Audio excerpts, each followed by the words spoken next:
हाँ जी बच्चे, आज की पहली डेफिनेशन है हमारे पास मैक्सिमल आइडियल। बड़े आराम से समझना बच्चे, इसको मैं बड़ा आराम से समझाता हूँ। मैक्सिमल आइडियल में आर नाम का बंदा बच्चे क्या होना चाहिए? रिंग। एम नाम का बंदा क्वेश्चन में क्या होना चाहिए? आइडियल। फिर उस एम को अगर आपको क्या बोलना है? Maximal ideal. किसका बच्चे? आर का। वापस सुनो, क्वेश्चन में आर क्या होना चाहिए बच्चे? रिंग। एम क्या होना चाहिए? आइडियल। अगर उस m को r का मैक्सिमल आइडियल बोलना है तो बच्चे हमें प्रूव क्या करना होगा? बच्चे दो बातें ध्यान से सुनना।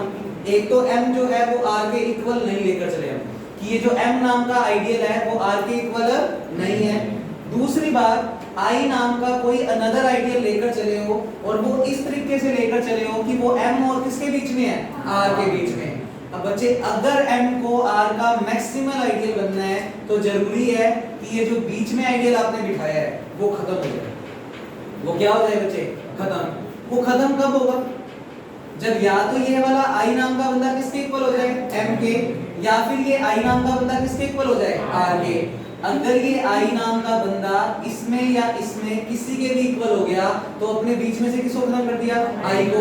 अगर i खत्म हो गया तो m सीधा किसमें बैठ गया? r में। और अगर कोई आइडियल सीधा रिंग में बैठे तो बच्चे उसी आइडियल को हम क्या कहते हैं? Maximal ideal. वापस सुनो, कांसेप्ट क्या यूज करेंगे बच्चे। r नाम का बंदा क्या होना चाहिए? रिंग। m नाम का बंदा हम क्या लेकर चले गए? आइडियल। अगर m को r का मैक्सिमल आइडियल बोलना है तो हमेशा कांसेप्ट क्या यूज करेंगे? एक i नाम का अलग से आइडियल लेकर चल पड़ेंगे और वो इस टाइप से कि i m और r के बीच में बिठा देंगे और बाद में थ्योरम में प्रूव कर देंगे कि ये बीच वाला बंदा या तो इसके इक्वल है या फिर इसके इक्वल। अगर इसको इसके या इसके इक्वल प्रूव कर दिया तो ये खत्म हो गया। अगर ये खत्म हो गया तो m सीधा किसमें बैठ गया? r में। और अगर m सीधा r में बैठ रहा है बच्चे, यानी रिंग में बैठ रहा है, तो फिर ये m नाम का आइडियल क्या कहलाएगा? Maximal ideal. यानी थ्योरम में जब भी मुझे किसी आइडियल को मैक्सिमल प्रूव करना है तो बच्चे मैं उस आइडियल और r के बीच में एक अपनी मर्जी से आइडियल बिठा दूंगा और बाद में उस बीच वाले आइडियल को या तो इसके इक्वल प्रूव कर दूंगा या फिर इसके। अगर कर पाया तो वो बीच वाला बंदा खत्म हो जाएगा और इधर वाला बंदा सीधा उस रिंग में बैठ जाएगा। और अगर बैठ गया तो बच्चे क्या कहलाएगा? Maximal ideal. बोलो, डेफिनेशन पढ़नी आई बच्चे? एक बार एग्जांपल के थ्रू और देखो, फिर नोट करना। मान लो मैंने एक इंटीजर नाम का सेट लिया बच्चे, ये बताओ क्या इंटीजर एक रिंग होती है क्या? तो ये तो हम कई बार पढ़ चुके हैं कि इंटीजर का सेट हमेशा क्या बनाता है? रिंग। किन ऑपरेशन के रिस्पेक्ट में? प्लस और मल्टीप्लाई। बच्चे z नाम का बंदा तो मैं क्वेश्चन में रिंग लेकर चला। अच्छा, इसके मैंने आइडियल बनाए। क्या बनाए बच्चे? आइडियल। सबसे पहला आइडियल कल के तरीके से मैंने इस पूरे सेट को किससे मल्टीप्लाई कर दिया? 2 से। बच्चे अगर मैं इसको 2 से मल्टीप्लाई करता हूं तो बोलो सेट क्या बनेगा?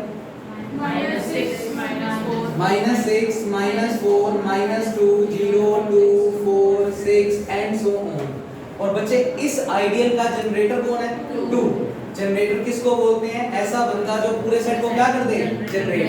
2 को आप बारी बारी जोड़ोगे या बारी बारी माइनस करोगे तो ये पूरा सेट बन जाएगा। तो बच्चे 2z का जनरेटर हमेशा कौन होगा? 2। और कल बात भी की थी बच्चे, ये हमेशा क्या होता है? आइडियल। अच्छा, ऐसे मुझे बताओ 3z। पहले देख लो बच्चे, पूरी की पूरी थ्योरम आज इसी के ध्यान पर है। 3z कैसे निकलेगा?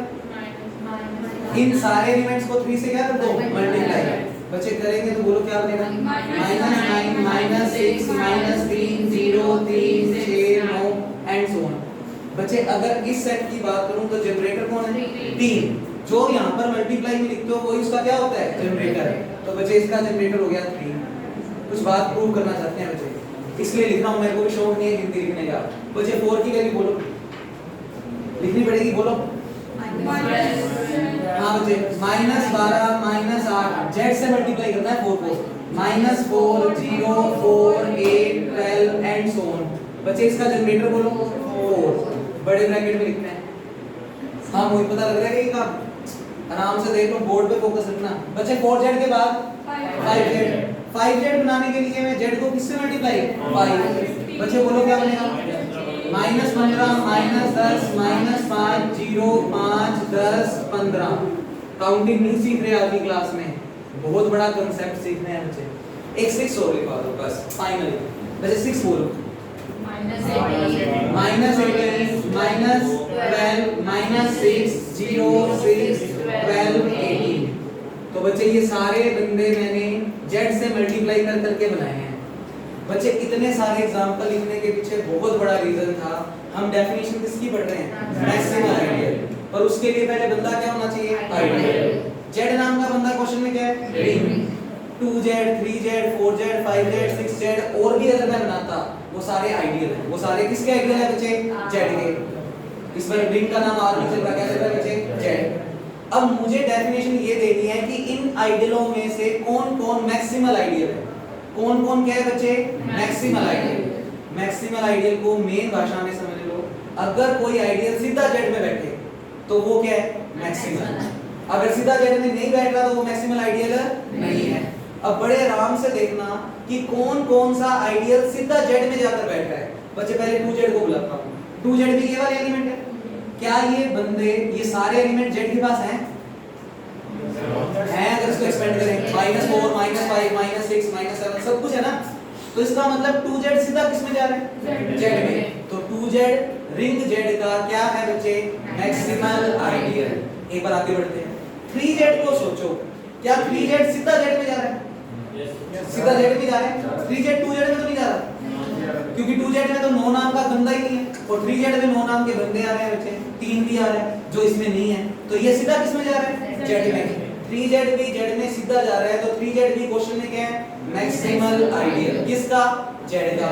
आगे बढ़ते हैं बच्चे, 4z पहले किस में जा रहा है, 2z में। खोलो ध्यान से, -6 -8 -10 -12 और यही एलिमेंट तो इसके पास है, तो बच्चे 4z पहले किस में जा रहा है, 2z में। फिर 2z किस में जा रहा है, जेड में, क्योंकि 4z सीधा जेड में यानी रिंग में नहीं जा रहा, तो 4z हमारा मैक्सिमल आइडियल भी नहीं है। आगे बढ़ते हैं बच्चे, 5z, क्या 5z सीधा रिंग जेड में जा रहा है, सीधा जेड में जा रहा है, ना इसमें जा रहा ना इसमें जा रहा, वो सीधा किस में जा रहा है, जेड में। तो 5z रिंग जेड का क्या है बच्चे, मैक्सिमल आइडियल। लास्ट एग्जांपल हो रहा है 6z 3z में भी जा रहा है, 2z में भी जा रहा है, फिलहाल जेड में सीधा तो नहीं जा रहा, तो इसका मतलब 6z मैक्सिमल आइडियल नहीं है। अब एक प्रॉपर्टी प्रूव हो गई। प्रॉपर्टी क्या प्रूव हुई, तुमने खुद ने देखकर बताया कि कौन सीधा जा रहा है और कौन सीधा नहीं जा रहा। कौन कौन सीधे नहीं जा रहे, 4z 6z ये सीधा नहीं जा रहे, इसलिए मैक्सिमल आइडियल नहीं है। इनका मल्टीपल क्या है भाई, 4, इसका मल्टीपल 6। क्या 4 और 6 प्राइम नंबर होते हैं क्या, नहीं। पर बच्चे 2z सीधा जेड में जा रहा है, 3z भी सीधा जेड में जा रहा है, 5z भी सीधा जेड में जा रहा है, ऐसे 7z भी सीधा किस में जाएगा, जेड में। इनके आगे मल्टीप्लाई किस चीज का है, प्राइम नंबर का। तो एक रिजल्ट और अगली थ्योरम यही है कि अगर कोई बंदा मैक्सिमल आइडियल है तो उसका जो जनरेटर होता है वो हमेशा प्राइम नंबर है। इसे लॉजिकली प्रूव करना है, ऐसे नहीं लिखना। थ्योरम को थ्योरम के तरीके से प्रूव करेंगे। क्या मैक्सिमल आइडियल आज की क्लास में सभी को समझ आ गया? जो आइडियल सीधा जेड में जाकर यानी रिंग में जाकर बैठेगा वो तो मैक्सिमल है, और जो सीधा जाकर नहीं बैठ रहा वो मैक्सिमल आइडियल नहीं है। पर हमें थ्योरम में अगर मैक्सिमल प्रूव करना है तो कांसेप्ट क्या यूज करेंगे, कोई आई नाम का एक और आइडियल लेकर चलेंगे जिसे हम मानकर चलेंगे वो किस किस के बीच में बैठा है, m और r के बीच में बैठा है, और फिर प्रूव करेंगे ये बीच वाला बंदा या तो इसके इक्वल है या इसके। अगर बीच वाले को खत्म कर देंगे तो वो बंदा सीधा इसमें बैठ गया, और अगर कोई बंदा सीधा रिंग में बैठेगा तो वो क्या होता है, मैक्सिमल आइडियल। तो थ्योरम में प्रूव करने के लिए कांसेप्ट क्या यूज होगा, m और r के बीच में हमेशा किसी और को बिठा देंगे, और बाद में उस बीच वाले बंदे को या तो इसके इक्वल या इसके इक्वल। एक छोटी सी बात बता दो थ्योरम में बच्चे, जेड का जनरेटर 1, जिस भी सेट में 1 आ जाए वो तो उसका क्या होगा, जनरेटर है। तो बच्चे ये नोट कर दो, नीचे मैं लाइनें लिख रहा हूं कौन मैक्सिमल है और कौन मैक्सिमल नहीं है। तो हियर 2z डायरेक्ट कंटेन कर रहा है जेड में, कहने का मतलब 2 नाम का जनरेटर सीधा 1 नाम वाले जनरेटर में जा रहा है। अरे जेड का जनरेटर क्या होता है बच्चे, 1, और 2z का जनरेटर कौन है, 2, और 2z वाला सेट सीधा किस में जा रहा है, जेड में। तो 2z क्वेश्चन में जेड का क्या है, maximal ideal. Here 2z 3z 5z all are maximal ideal of z। बच्चे बातें जितनी कम करोगे ना उतना बेटर समझ पाओगे। रिंग की बुक पूरी समझने वाली बुक है बच्चे, और अब आखिरी के जो 3 दिनों का काम चल रहा है, शनिवार को खत्म है ये, और जो शनिवार तक काम कराऊंगा पेपर का यूनिट सेकंड उसी में से है बच्चे। कल की क्लास जो करवाई थी वहां से लेकर अब शनिवार तक जो काम होगा वो पेपर में दिखेगा बच्चे, 12 नंबरों में दिखेगी बच्चे थ्योरम में, थोड़ा ध्यान से। All are maximal ideal of Z because 2z direct Z में जा रहा है, 3z डायरेक्ट जेड में जा रहा है, 5z डायरेक्ट जेड में जा रहा है। जो आइडियल सीधा जेड में जाएंगे वो क्या कहलाएंगे? Maximal ideal. But 6z containing 2z फिर containing z, या फिर 6z containing 3z containing z, so 6z is not a maximal ideal, not a maximal ideal of z. Same 4z also be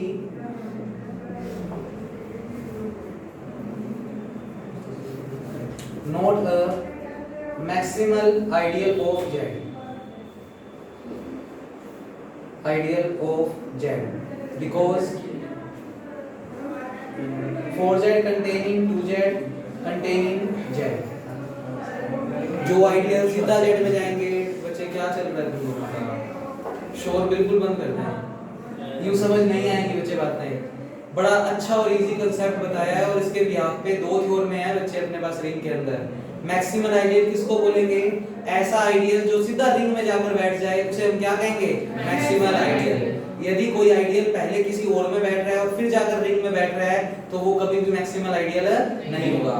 और हमने इस एग्जांपल के through देखा कि जो मैक्सिमल आइडियल बन रहे हैं उनके जनरेटर कैसे नंबर है बच्चे? Prime number. अगली थ्योरम भी यही है कि जो मैक्सिमल आइडियल के जनरेटर होते हैं उन्हें प्रूव करो, वो कैसे नंबर होते हैं? Prime number. जेड नाम का बंदा क्या है बच्चे क्वेश्चन में? रिंग। कोई एम नाम का बंदा आइडियल लेकर चले हैं, अगर एम को मैक्सिमल प्रूव करना है कि वो एम मैक्सिमल आइडियल है किसका? जेड का, तो उस एम को डायरेक्ट किस में बैठना चाहिए? जेड में। पहले उसको किसी बीच में नहीं बैठना चाहिए। तो ध्यान से अगर इस एग्जांपल को देखेंगे तो जेड नाम का बंदा ये बनाया, 2z 2 से मल्टीप्लाई, 3z 3 से multiply, 4z 5z 6z। 2z सीधा किस में जा रहा है? जेड में। 2z के सारे एलिमेंट इसमें हैं। 3z भी सीधा किस में जा रहा है? जेड में। पर 4z पहले किस में जा रहा है? 2z में, और फिर 2z किस में जा रहा है? जेड में। तो 4z जेड का मैक्सिमल आइडियल नहीं है। जो डायरेक्ट जा रहे हैं वो मैक्सिमल हैं। तो इसका मतलब 2z 3z 5z ये सभी के सभी मैक्सिमल आइडियल हैं। किसके? जेड के, क्योंकि ये डायरेक्ट जेड में बैठ रहे हैं।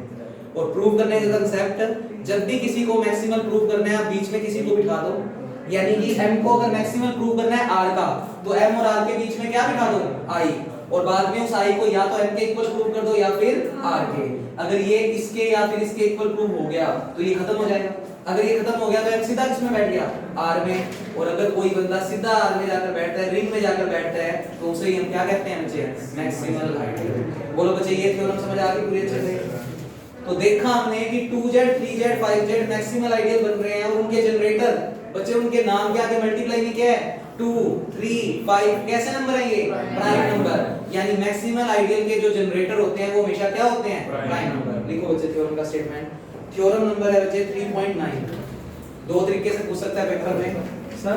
हाँ जी, वो क्या लिखा है? 2 जनरेटर है, वो क्या सबसेट क्यों लगाया इसमें? हाँ ये तो सेट को दिखाया बच्चे। 2z का जनरेटर कौन होता है? 2, और z का जनरेटर कौन होता है? 1। तो कहने का मतलब 2 सेट का जो जनरेटर से जो जनरेट हुआ है सेट, वो पूरा का पूरा किस में कंटेन कर रहा है? 1 वाले में। ये सिंगलटन सेट नहीं है। सेट बनाता तो मैं यहाँ पर करली ब्रेसेस लगाता। ये जनरेटर का सिंबल है बच्चे। जनरेटर का मतलब ये पूरा का पूरा सेट दिखा रहा है। 2 को 2z भी लिख सकते हो, 2z को फिर ये भी लिख सकते हो। करें बच्चे आगे बढ़े? लिखे बच्चे थ्योरम नंबर 3.9।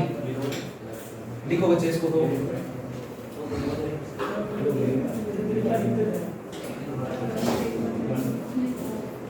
बच्चे थ्योरम नंबर 3.9 के दो स्टेटमेंट है, दोनों ही लिखे हैं आप। वो कह रहा है an ideal I of the ring z of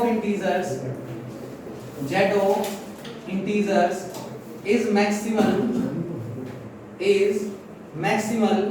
if and only if I is generated by some prime integer। Some prime integer. और सेकंड केस कह रहा है बच्चे, इसी थ्योरम को पेपर में इस तरीके से भी पूछ सकता है, that means pz is a maximal ideal of z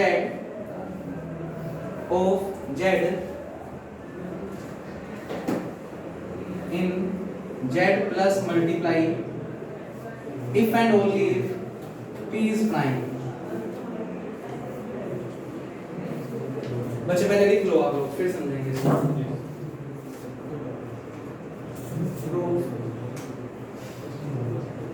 given z be a ring with respect to plus and multiply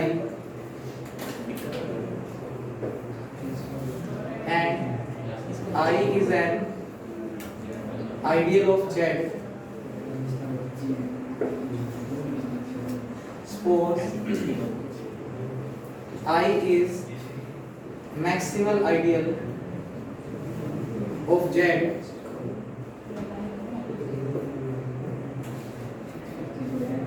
let I is equal to p where p is the generator।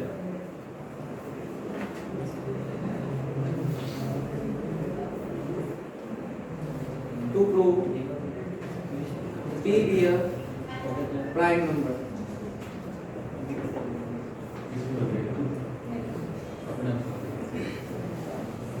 as a contradiction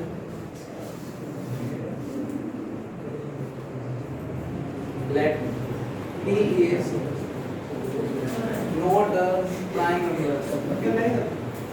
थोड़ा सा कम अगर हो सकता है तो कर दो। Sir इसका रेगुलेटरी नहीं है, उससे क्या दशा ही होते हो। चलो आज कहेंगे सर को, p is not a prime number, so p is equal to p1 p2।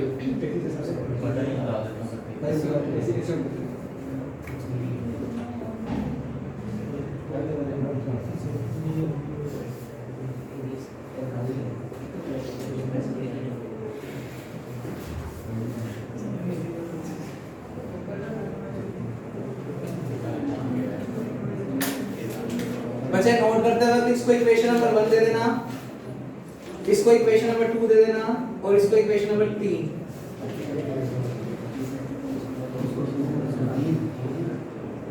चार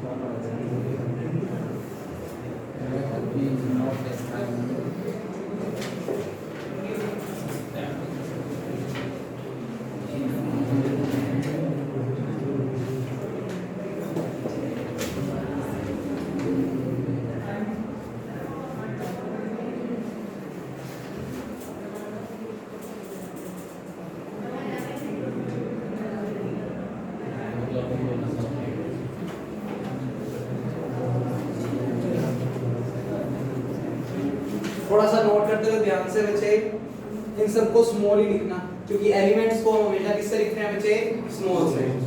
अलजेब्रा में काम कर रहे हैं तो कुछ बेसिक्स का ध्यान में रखेंगे बच्चे, ये सारे स्मॉल ही हैं, कोई भी बड़ा नहीं है इनमें।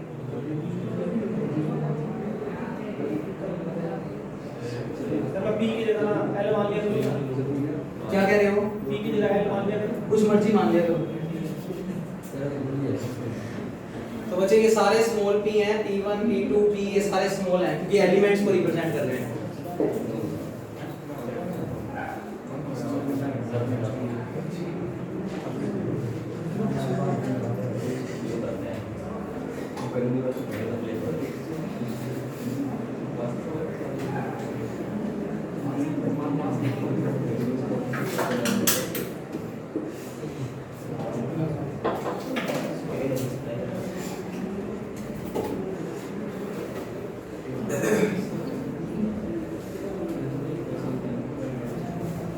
बच्चे इसके नीचे तो चल रही है ये वाली लाइनें, और फिर लाइन लगाकर इसके नीचे इधर वाली लाइन है। हमारी तो कॉपी में एक साथ सिमेट्री में चल रहा है ना काम, ये सारा काम इसके नीचे चल रहा है और वो वाला काम सारा इसके नीचे चल रहा है।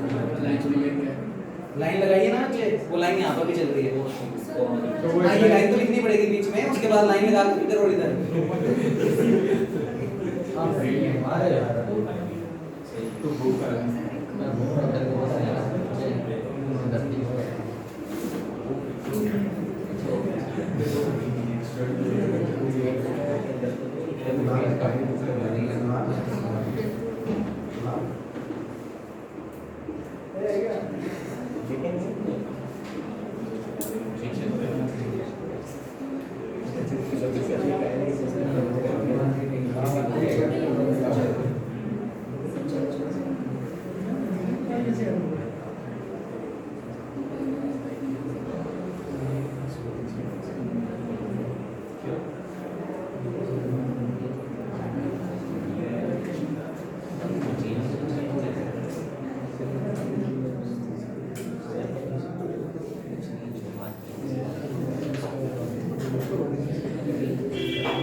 बच्चे बिना बातें किए इसको नोट कर लो, इसमें दो पार्ट है, कन्वर्स भी करना है इस थ्योरम का।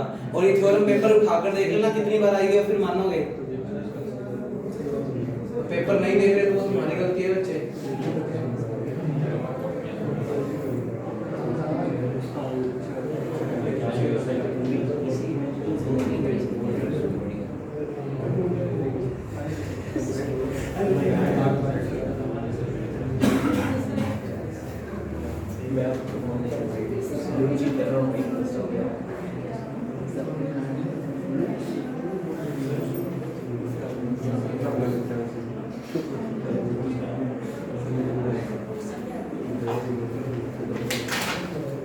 करो बच्चे यहाँ तक नोट। ये फर्स्ट किसका खत्म हो गया, इसका जल्दी से कर लो।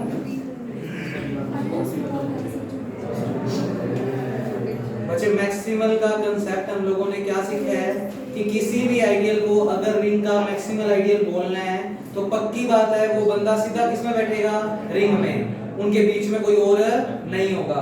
अगर किसी आइडियल और रिंग के बीच में कोई बीच में आइडियल बैठा है तो इसका मतलब फिर वो इधर वाला आइडियल मैक्सिमल आइडियल नहीं है। अब बच्चे ध्यान से एग्जांपल को माइंड में रखना।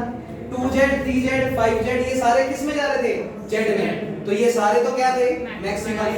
जबकि 4z और 6z पहले किस में जा रहे थे, 2z में, और उसके बाद किस में जा रहे थे, z में। तो ये जो 4z है 6z है वो क्वेश्चन में मैक्सिमल आइडियल नहीं है। अब बच्चे पेपर में इस वाली थ्योरम को वो इस तरीके से भी पूछ सकता है और इस तरीके से, दोनों का सेम मतलब है। पहले इसको समझ लो फिर इसको समझ लो। लिखने के बस तरीके दो किए। क्या कहता, आइडियल किस नाम से है बच्चे, आई नाम का बंदा आइडियल दिया हुआ है किसी रिंग z का, और z किस चीज की रिंग है बच्चे, इंटीजर्स की। तो कहता पहले हिस्से में आई नाम के आइडियल को क्या लेकर चलो, मैक्सिमल, और प्रूव करो कि जो आई नाम का आइडियल जनरेट हुआ है वो किससे जनरेट हुआ है, प्राइम इंटीजर से। यानी आई नाम का जो आइडियल का जनरेटर होगा वो हमेशा कैसा नंबर होगा, प्राइम नंबर। पहले केस में आई को मैक्सिमल लेकर चलेंगे और प्रूव करेंगे कि आई का जो जनरेटर है वो कैसा नंबर है, प्राइम नंबर। बच्चे क्योंकि ये वाला साइन है तो इसका मतलब कन्वर्स भी करना है। कन्वर्स में यानी गिवन क्या है बच्चे, जो आई का जनरेटर है वो कैसा नंबर है, प्राइम नंबर, और प्रूव करना है कि आई नाम का जो आइडियल है वो क्या होगा, मैक्सिमल। अब बच्चे क्वेश्चन पेपर में इस थ्योरम को इस वे में भी पूछ सकता है, ध्यान से सुनना, सेम ही चीज है, बस इसमें आइडियल का नाम क्या रखा हुआ है, आई, इसमें आइडियल का नाम क्या रख दिया, pz। इसमें आइडियल का नाम आई की जगह क्या रख दिया, pz। कहता pz को पहले केस में क्या लेकर चलो, मैक्सिमल आइडियल। बच्चे pz में जनरेटर कौन हुआ फिर, p। z के साथ जो मल्टीप्लाई में चीज होती है वो क्या होती है, जनरेटर। 2z में जनरेटर कौन होता है, 2। 3z में 3, तो pz में जनरेटर कौन हुआ, p। वो कहता pz को मान लो आई नाम का बंदा क्वेश्चन में क्या दिया हुआ है, मैक्सिमल आइडियल। किसका मैक्सिमल आइडियल, z का। तो कहता वो आई का जो जनरेटर होगा, आई का जनरेटर क्या दिख रहा है, p। उस p को क्या प्रूव करना है, प्राइम नंबर। और कन्वर्स में p प्राइम नंबर दिया हुआ है और आपको इस pz को क्या प्रूव करना है, मैक्सिमल आइडियल। और pz को मन ही मन हमने क्या नाम दिया हुआ है, i। तो बच्चे क्वेश्चन वही बन गया। आई नाम का बंदा, पहले केस में क्या लेकर चलोगे मैक्सिमल, और प्रूव करोगे कि आई नाम का जो जनरेटर है वो कैसा नंबर है, प्राइम नंबर। तो बच्चे लिखने का तरीका देखो, जेड नाम का बंदा क्वेश्चन में क्या दिया हुआ है, रिंग। आई नाम का बंदा क्या दिया हुआ है, आइडियल। पहले केस में आई को मैं कौन सा आइडियल लेकर चल रहा हूं, मैक्सिमल आइडियल। अब बच्चे आई को हम मैक्सिमल आइडियल लेकर चल रहे हैं, तो आई किसी ना किसी एलिमेंट से तो जनरेट हो रखा होगा, तो हमने आई का जनरेटर किस नाम से मान लिया, पी नाम से। सिर्फ पी नाम से जनरेटर मानना है, प्रूव क्या करना है कि ये जो पी है वो कैसा नंबर होगा, प्राइम नंबर। क्योंकि हर एक आइडियल का कोई ना कोई जनरेटर होता है, तो हमने आई का जनरेटर किस नाम से मान लिया, पी नाम से। चलिए यहां से देख लो, इसमें पीजेड नाम का बंदा आई है और आई का जनरेटर कौन दिख रहा है, पी। बस प्रूफ ये करना है कि ये वाला पी क्या चीज है, प्राइम नंबर। तो टू प्रूफ में लिखा पी को हमें क्या प्रूव करना है, प्राइम नंबर। अब हमारे पास कोई कांसेप्ट नहीं है पी को प्राइम प्रूव करने का, और याद करो चैप्टर फर्स्ट में भी एक थ्योरम करवाई थी बच्चे। अगर हमारे पास कोई तरीका नहीं है पी को प्राइम नंबर प्रूव करने का, तो हम कॉन्ट्राडिक्शन यूज करेंगे। कॉन्ट्राडिक्शन का मतलब होता है जो चीज प्रूव करनी है उसका उल्टा मान लो। हमें पी को क्या प्रूव करना है, प्राइम नंबर। हमने कह दिया हमारे हिसाब से पी प्राइम नंबर नहीं है। अगर पी प्राइम नंबर नहीं है तो मन ही मन पी को 6 सोच लो। कितना सोच लो बच्चे, 6 के 2 टुकड़े, 2 into 3। तो बच्चे p को तोड़कर क्या लिख दिया, p1 p2, यानी 6 को क्या लिख दिया, 2 into 3। साइड में तुम्हारे लिए लिख भी दिया। p को हमने क्या एज्यूम किया, फिर p अगर प्राइम नंबर नहीं है तो ऐसा नंबर होगा जिसके टुकड़े हो सकते हैं। तो p को टुकड़ों में क्या मान लिया, 6, और उसके 2 टुकड़े क्या मान लिए, 2 और 3। 2 किसको रिप्रेजेंट कर रहा है, p1, और 3 किसको रिप्रेजेंट कर रहा है, p2। और बच्चे इस एग्जांपल को अगर माइंड में रखोगे तो ये 2 लाइनें समझने में बड़ी आसानी रहेगी। ध्यान से देखो, p1 का मान कितना है, 2, p का मान कितना है, 6। क्या 2 6 से छोटा होता है, तो क्या p1 p से छोटा होता है। अच्छा, क्या 2 1 से बड़ा होता है, तो बच्चे क्या p1 1 से बड़ा होगा, क्योंकि p1 में कितना है, 2, और p में कितना है, 6। तो ये लाइन बिल्कुल सही है। अच्छा, p3 में कितना है, p2 में 3। बच्चे क्या 3 1 से बड़ा होता है, क्या 3 6 से छोटा होता है। इक्वेशन नंबर 3 और इक्वेशन नंबर 4, बोलो इतना काम क्लियर है। उसके बाद बच्चे बड़ी सिंपल लाइन लिखी, क्या लिखा, i बराबर p, i बराबर p दिया हुआ है हमने। बच्चे i क्वेश्चन में क्या दिया हुआ है, आइडियल। साथ में इस केस में तो i क्या दिया हुआ है, मैक्सिमल आइडियल। दोनों बातें याद रखना। फिलहाल i बराबर p क्या दिया हुआ है, आइडियल। अगर i बराबर p आइडियल है बच्चे, तो p की वैल्यू हमने क्या मानी है, p1 p2। तो यहाँ पर p की जगह क्या रख दिया, p1 p2। तो i बराबर ये अभी भी क्या लाइन चल रही है बच्चे, आइडियल। अब ये पूरा बंदा आइडियल है, और ध्यान से देखना बच्चे, p1 p2 में क्या चल रहा है, 6। p1 p2 मल्टीप्लाई होकर क्या बना रहे हैं, 6। अभी तुम्हें एग्जांपल करवाया था बच्चे, 6 नाम का जनरेटर पहले किस में बैठता है, 2 में। p1 में कितना है, 2। p1 को कितना मानना है, 2। अब बॉक्स में जनरेटर रख लो दिमाग में, और जनरेटर का मतलब सेट बन रहा है। सेट का मतलब p1 p2 में तो कितना है, 6। 6z वाला पहले किस में बैठता है, 2z में, और फिर 2z वाला किस में बैठता है, z में। बोलो ये लाइन समझ आ रही है, ऐसे ही करा दो बच्चे। 6 वाला पहले किस में बैठ रहा है, 3z में, और फिर 3z वाला z में। मैंने आज जो अब तक डेफिनेशन लिखवाई है उसमें क्लियरली शो करवाया है कि 6z पहले 3z में जाता है, फिर z में, और ऐसे 6z पहले 2z में जाता है और फिर z में। बोलो ये लाइनें समझ आई क्या। अगर ये समझ आ गई तो एक छोटा सा रीजन दिया बच्चे, क्वेश्चन में i बराबर क्या लिखा हुआ है हमने, p, और p किसके बराबर माना हुआ है, p1 p2। i बराबर p और p बराबर p1 p2, और क्वेश्चन में i हम क्या मानकर चले हैं, मैक्सिमल आइडियल। पहले हिस्से में i को क्या लेकर चले हैं, मैक्सिमल। अगर i नाम का बंदा मैक्सिमल आइडियल है, तो बच्चे ये वाला बंदा भी मैक्सिमल है। ये तीनों चीजें बराबर है, तो ये क्या है बच्चे, मैक्सिमल।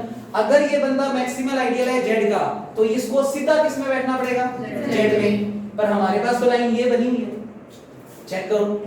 अगर ये लाइन बनी हुई है और अगर इस ये मैक्सिमल आइडियल है, तो ये सीधा किस में बैठेगा, z में। अगर ये सीधा z में बैठना ही चाहिए, तो ये वाला बंदा या तो इसके इक्वल होगा, या ये वाला बंदा इसके इक्वल होगा।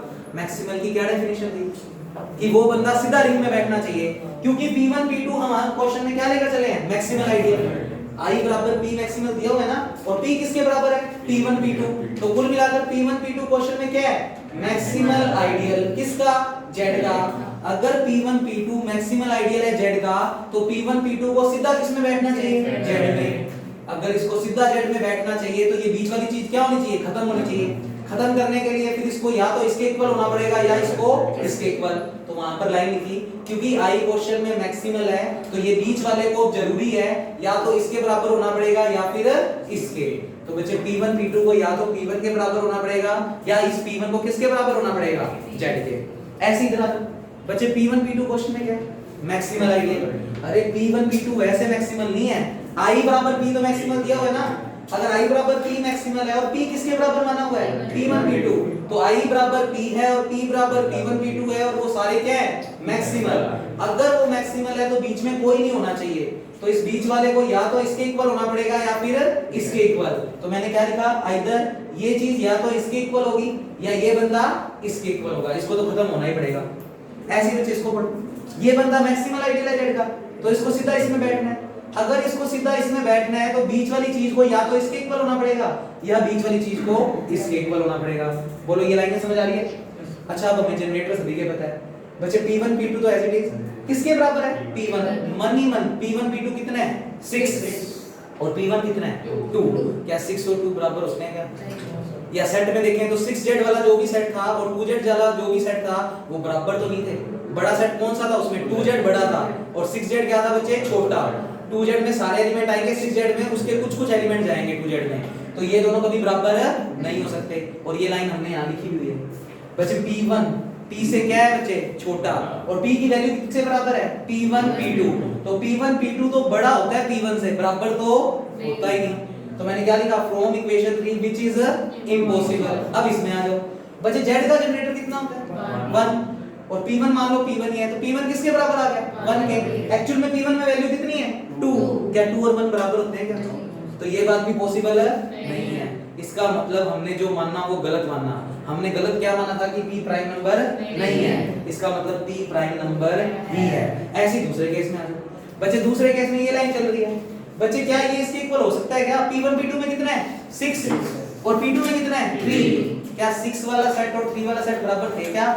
अब ये भी पीछे एग्जांपल बना रखा है, 6 वाले में तो कुछ एलिमेंट है, 3 वाले में तो बहुत सारे एलिमेंट है, वो बराबर नहीं है। 3 वाला बड़ा है, 6 वाला छोटा है, पर ये तो कहता बराबर है, बराबर तो नहीं है। और ऐसे बच्चे P2 में कितना है, 3, और इसमें कितना है, 1। 3 वाला सेट और 1 वाला सेट बराबर है क्या? नहीं, 1 वाला बड़ा है, 3 वाला क्या है बच्चे, छोटा। एग्जांपल में देखो, 3Z वाले के एलिमेंट 1Z वाले के अंदर होते हैं, दोनों बराबर नहीं होते। तो ये लाइन भी इक्वेशन नंबर 4 से क्या हो गई, इम्पॉसिबल, क्योंकि 4 में हमने कहा है कि P2 1 और P के बीच में है, जबकि ये तो कहता बराबर है, तो जो की बात पॉसिबल नहीं है। तो बच्चे दोनों ही गलत मान ली, इसका मतलब जो हमने माना वो गलत मानना। P प्राइम नंबर है, P प्राइम नंबर है। अरे कुछ पता लगा क्या? पेपर में जाएगी तो हम as it is copy paste करके आनी है। हाँ बोलो। 3 और 4 इक्वेशन आई है, उसके बाद 3 और 4 के बाद मैंने क्या किया, I बराबर P लेकर चलाऊं बच्चे। पहले केस में I को कौन सा आइडियल मानकर चलाऊं, मैक्सिमल। तो I बराबर P कौन सा आइडियल है बच्चे, पहले तो आइडियल है।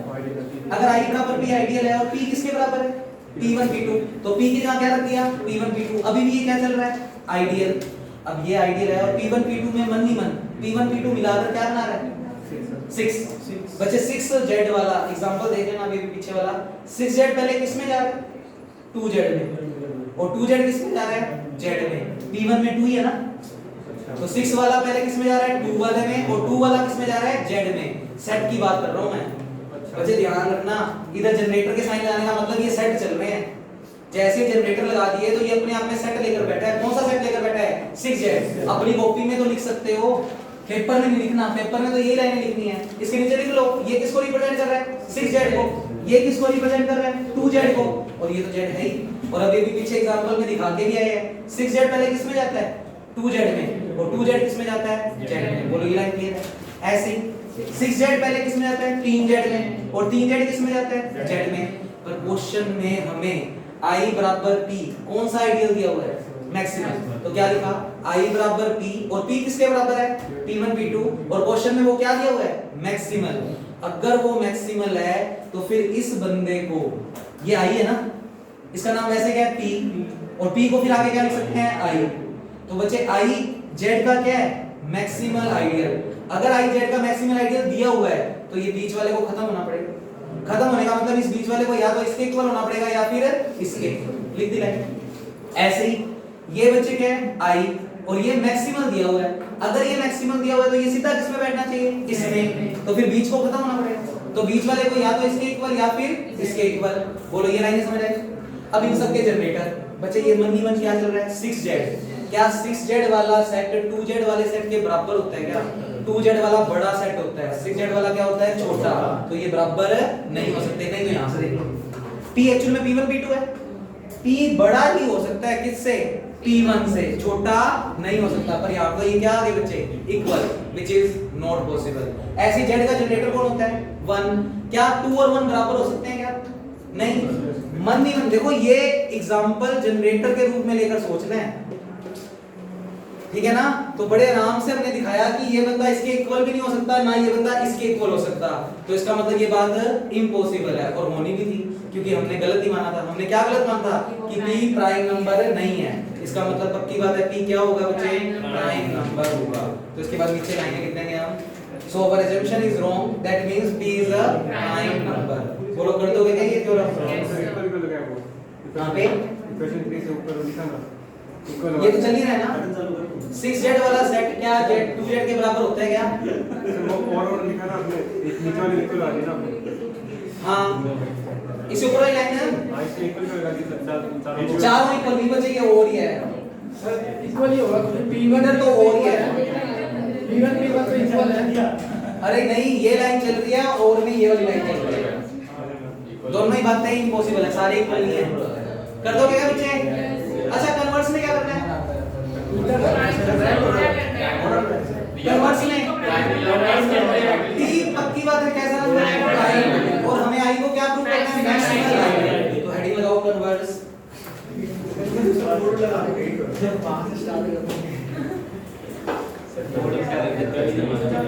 हेडिंग लगाए बच्चे। अरे देखो शोर नहीं बंद करोगे ना बच्चे, ऐसे काम नहीं चलने वाला जिस हिसाब से करवा रहे हो। कन्वर्स में लिखें गिवन p एक प्राइम नंबर है, i is equal to p। i ideal तो है, पर i को क्या प्रूव करना है इस केस में, मैक्सिमल आइडियल। तो लिखा मैंने i बराबर p is an ideal of z, is an ideal of z। वो तो इसमें भी गिवन है, प्लस ये अंदर वाला p कैसा नंबर दिया हुआ है, prime number. And p is a prime number, ये गिवन है कि p एक प्राइम नंबर है। प्रूव करना है कि i नाम का बंदा कैसा आइडियल हो, maximal. i be a maximal ideal of z, maximal ideal of z। तो इस केस में p प्राइम नंबर है, और हमें प्रूव ये करना है कि i नाम का बंदा z का क्या कौन सा आइडियल बनेगा, मैक्सिमल। बच्चे थ्योरम में जब भी मैक्सिमल प्रूव करना होगा तो एक ही कंसेप्ट, आप i और z के बीच में जानबूझकर किसी और आइडियल को बिठा दोगे, और फिर उस बीच वाले आइडियल को या तो इसके इक्वल प्रूव करोगे या फिर इसके। तो लिखें let t be an another ideal of z such that I is the subset of t and t is the subset of z। जब भी थ्योरम में किसी बंदे को मैक्सिमल प्रूव करना है तो आप उसके और रिंग के बीच में अपनी मर्जी से किसी और आइडियल को बिठा दोगे, और बाद में प्रूव करोगे कि ये बीच वाला आइडियल या तो इसके इक्वल होगा या फिर इसके। और अगर हो गया इक्वल प्रूफ तो ये खत्म हो जाएगा। खत्म हो जाएगा तो आई सीधा किसमें बैठ रहा है, जेड में। तो आई क्या प्रूव हो जाएगा, मैक्सिमम। तो इसके बाद लिखें let t is generated by q। t एक आइडियल है, उसका कोई ना कोई जनरेटर होगा, हमने किस नाम से मान लिया, q नाम से। i का तो क्वेश्चन में जनरेटर दिया हुआ है किस नाम से, p नाम से, और वो p इस वक्त गिवन भी है कैसा नंबर है, प्राइम नंबर। और t का जनरेटर मैंने किस नाम से मान लिया, q नाम से। अच्छा z का जनरेटर 1, z का जनरेटर तो हमेशा ही कितना है बच्चे, 1। जिस भी सेट में 1 होगा वो जनरेटर उसका होगा ही। लिख दो यहां पर, एंड z का जनरेटर कितना है, 1। तो t नाम का जो आइडियल हम लेकर चल रहे हैं उसका कुछ ना कुछ जनरेटर मान लिया, और किस नाम से मान लिया बच्चे, q नाम से। अब इस क्वेश्चन में देखो ध्यान से, i किसका सबसेट है, t का। लो बच्चे 4 लाइन है, बस खत्म कर लो फिर लिख लेना, क्योंकि i जो है वो किसका सबसेट है, t का। अब अगर इनको जनरेटर फॉर्म में लिखूं तो दोनों के ऊपर बड़ा ब्रैकेट लगा दें बच्चे, क्या बनेगा, i is the subset of q, sorry t नहीं, जनरेटर लिख दो, I का जनरेटर क्या है बच्चे T, और बच्चे T का जनरेटर Q। वापस सुने, I सबसेट T का लेकर चले हैं। I का जनरेटर किस नाम से है T नाम से, और T का जनरेटर किस नाम से बना हुआ है Q नाम से। बड़ा सिंपल लिखा है बच्चे। अच्छा इससे तो P बुला लिया, एलिमेंट की बात कर रहा हूं, इससे तो P prime number, P question में क्या दिया हुआ है प्राइम नंबर। और बच्चे याद करो, कल परसों हमने एक आर्टिकल पढ़ा था, मैंने कहा था बहुत बार काम आएगा। आरए में किस टाइप के एलिमेंट आरए, जहां पर कंडीशन किस पे होती है, वो आर कहां से बिलोंग करते हैं रिंग से। बच्चे इस बार जो क्वेश्चन में रिंग दी हुई है वो रिंग क्या है जेड। इस बार जो रिंग है वो क्या है जेड। सोचो इस आरए सेट का जनरेटर कौन है ए, चेंज कौन नहीं हो रहा आर नहीं हो रहा, यानी इसके जितने भी हाँ ए चेंज नहीं हो रहा, तो ए का क्या हो गया। अच्छा चलो मैं उल्टा बोल रहा हूँ, उल्टा ही बोला था शायद। हाँ बच्चे इस सेट में कौन चेंज नहीं हो रहा ए, यानी इसके हर एक एलिमेंट में कौन तो प्रेजेंट होगा ए, तो ए इस सेट का क्या हो गया जनरेटर।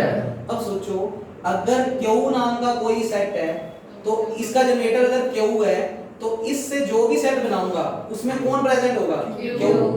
जैसे ए जनरेटर है तो इसके हर एलिमेंट के साथ कौन होगा ए, और इसके अलावा जो दूसरा एलिमेंट होगा वो कहां से आता है रिंग से। तो सोचना बच्चे अगर किसी का जनरेटर का नाम क्यू है, तो बच्चे उसमें एलिमेंट किस फॉर्म के होंगे आर क्यू कह लो, चलो आर क्यू, जहां पर कंडीशन आर कहां से बिलोंग कर रहा होगा रिंग से। रिंग का नाम क्या है जेड। बोलो ये डेफिनेशन समझ आई क्या। इसको देखकर जो नकल मारी बच्चे, ए नाम का जनरेटर था तो ऐसा एलिमेंट, तो क्यू नाम का एलिमेंट है तो ए की जगह क्या जाएगा क्यू, आर तो एज इट इज, वो आर आता था रिंग से, इस वाली रिंग में क्या दिया हुआ है जेड, तो आर कहां से आ रहा है जेड से। बोलो इतनी बात समझे। तो बच्चे देखना अगर ये वाला बंदा इसमें बैठा है तो इसके जो भी एलिमेंट होंगे वो इसके एलिमेंट से जनरेट हुए होंगे, तो इससे तो हमने बुलाया स्मॉल p, और वो स्मॉल p बना होगा इसके किसी ना किसी एलिमेंट से। इसके किसी ना किसी एलिमेंट में क्यू तो हमेशा क्या रहेगा फिक्स, और बच्चे चेंज कौन होगा आर। अब आर का नाम चाहे r1 रख लो चाहे r लिख लो, तुम बात समझ रहे हो कि इसमें वेरिएबल कौन है बच्चे आर, चेंज कौन नहीं हो सकता क्यू। तो इसका जो एलिमेंट है वो इसके किसी ना किसी एलिमेंट के तो बनने से बना होगा, तो p को किससे बना दिया क्यू आर से, और एलिमेंट को बिलोंग करवाते हैं। हमने क्या बिलोंग करवाया p जो है वो इसके किसी ना किसी एलिमेंट के क्या होगा इक्वल। अब बच्चे किसी ना किसी के तो इक्वल होगा, कंडीशन किस पे चल रही है r पे, r कहां से चल रहा है z से। बच्चे p इसके किसी ना किसी एलिमेंट के तो इक्वल होगा। मान लो p को किसी एलिमेंट के इक्वल मान लिया, किसके इक्वल मान लिया q r1, जहां पर r1 कहां से आ रहा है z से। बच्चे q को बटा में ले गया तो क्या बना p upon q equal to r1, जहां पर r1 बिलोंग्स टू z। बच्चे ध्यान से q किसको डिवाइड कर रहा है p को, और q पूरा p को डिवाइड कर रहा है, तभी तो रिजल्ट में एक इंटीजर आ रहा है। सोचो यहां पर p में मान लो कितना है 5, और नीचे कितना है मान लो 2, क्या 2 5 को पूरा डिवाइड कर रहा है नहीं, 2 5 को पूरा डिवाइड नहीं कर रहा, तो रिजल्ट में इंटीजर नहीं आता। पर हमारे पास तो रिजल्ट में इंटीजर आ रहा है, इसका मतलब क्यू p को पूरा क्या कर रहा है डिवाइड। जैसे कोई और एग्जांपल लेता हूं, 6 को 3 से कर दूं, 3 को 6 से डिवाइड कर रहे हो क्या आएगा रिजल्ट 2, और 2 क्या होता है इंटीजर, क्योंकि r1 इंटीजर चल रहा है, इसका मतलब क्यू p को पूरा क्या कर रहा है। पर क्वेश्चन में p क्या है प्राइम नंबर, और कोई चीज अगर प्राइम नंबर को डिवाइड कर रही है तो उसके लिए कंपल्शन होता है कि जो चीज प्राइम नंबर को पूरा डिवाइड कर रही है वो या तो 1 होगी या फिर खुद प्राइम नंबर होगी। अगर p में 5 है तो q या तो 1 होगा या 5 होगा, तभी पूरा डिवाइड कर पाएगा, नहीं तो डिवाइड नहीं कर पाएगा। तो और यहाँ पर गिवन भी है p कौन सा नंबर है प्राइम, और ये रिजल्ट बन चुका है। तो q पूरा किसको डिवाइड कर रहा है p को, और किसी भी प्राइम नंबर को पूरा सिर्फ वही बंदे डिवाइड कर सकते हैं जो या तो 1 हो या उस प्राइम नंबर के क्या हो इक्वल। बच्चे नोट कर दो हो गई थ्योरम बस, ये समझा दूंगा बाद में, पहले लिख दो इसको पहले।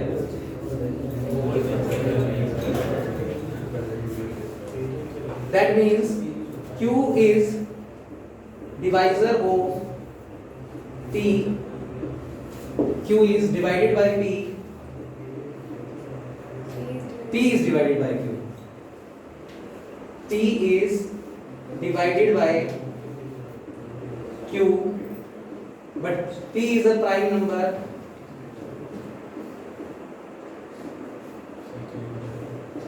so it is possible only, it is possible only when Q is equal to 1 और Q is equal to P।